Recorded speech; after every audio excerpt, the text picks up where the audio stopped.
Kirsten, Southey, and I'm a project manager with the executive division. I'm Boris Delepine, and I'm the Port of San Francisco's Government Affairs Manager. When we're talking about blue economy, it's really the idea that we have a healthy bay and a healthy economy, and that the two are not in competition, but in support of one another, and that the sustainable use of the bay or coastal resources can support economic growth, jobs, and a healthy ecosystem through maritime innovation. So, our working definition is the sustainable use of bay and coastal resources to deliver economic, environmental, and community benefits for Bay Area residents. But there's also a lot of synergies with existing plans that have been happening not only here at the port, but also in the city. So the city's climate action plan is the city of San Francisco's environmental, it's the guiding environmental document. And every few years, they refresh the plan. And in March, they re-released it and they identified innovation as one of the main pillars of the plan, and specifically innovation to fuel solutions that reduce emissions and build resilience. And at the port, we are uniquely positioned to advance that climate action goal in the blue economy. But it's really also an extension of work that the port's always done. I mean, we've been environmental stewards. We have, we were the first port on the West Coast to initiate shore power for cruise.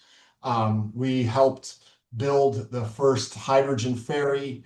We're currently working with SF Bay Ferry to build the nation's first zero-emission ferry network.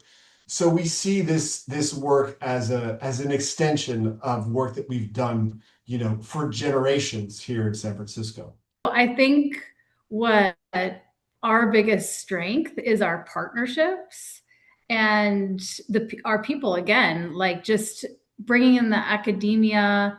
We're at the epicenter of tech and AI and venture capital, and we have philanthropy in this area. So I think we're uniquely positioned to go through ups and downs, and all of those partners will help the blue economy succeed. There's a saying in the port business. It's like when you've seen one port, you've seen one port. And so we all have, different strengths. And I think what distinguishes San Francisco is our proximity to venture capital, to AI, and to a deep water working port, working waterfront. One of our strengths is the amount of space that we have in San Francisco. We're a landlord port, and we have 550 leases along our waterfront. We're still recovering from the COVID pandemic and have a lot of vacancies. And so those vacant spaces, administrative offices, shed spaces, berths with water access, those are our strength when it comes to this initiative, that we're able to offer that as a space at reduced prices with this leasing and this incentive that our commission passed to bring in these firms to build that sort of placeless incubator to begin to grow the blue economy ecosystem. I think what we also have is just port credibility and market exposure that other ports may not have. And then we have that real world sort of pilot testing access with real docks and real water and bay conditions that'll offer a laboratory for those that want to test their technology. And then finally, I think the regulatory navigation, and it's so complicated, to go in business in along the waterfront. We have these different regulators from BCDC to trust obligations that we have through the Burton Act because the land that we hold here in San Francisco is in trust for the state. We're a quasi-state body. So there's all these different layers of regulatory permitting, entitlement, and compliance that are necessary. And we're uniquely positioned to help these firms navigate through that process. So I think I think overall it's the package, right? It's the package of all these things, the pilot access, the regulatory navigation, the port credibility, and the market exposure that we can, provide to these firms, along with that connection to, AI and Bay Area venture capital. So I think we're uniquely positioned for that.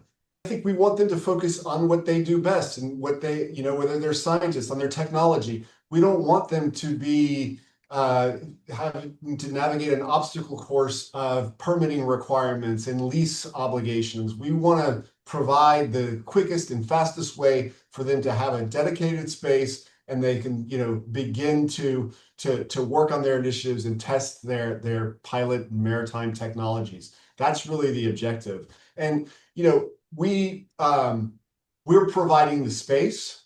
We want to provide, as I said before, sort of that market exposure and those other issues. But really, it's to the ultimate objective is to foster an ecosystem where these connections, build, and we bring more and more of these firms and they can share ideas. Ultimately, as Kirsten said, the goal is a brick and mortar space where you have an accelerator incubator space, like something that they just opened up, that they're looking to open up next month in Seattle, where folks can have their workspace, they can share ideas, they can have events. That's the ultimate goal that we want to foster on one of our old, ideally one of our old shipbuilding facilities. That would be fantastic. But right now, this is a nascent program. We just launched it, less than 2 weeks ago. We've already seen a lot of momentum, interest, folks coming out to speak organically at our port commission in favor of this initiative. We're having an open house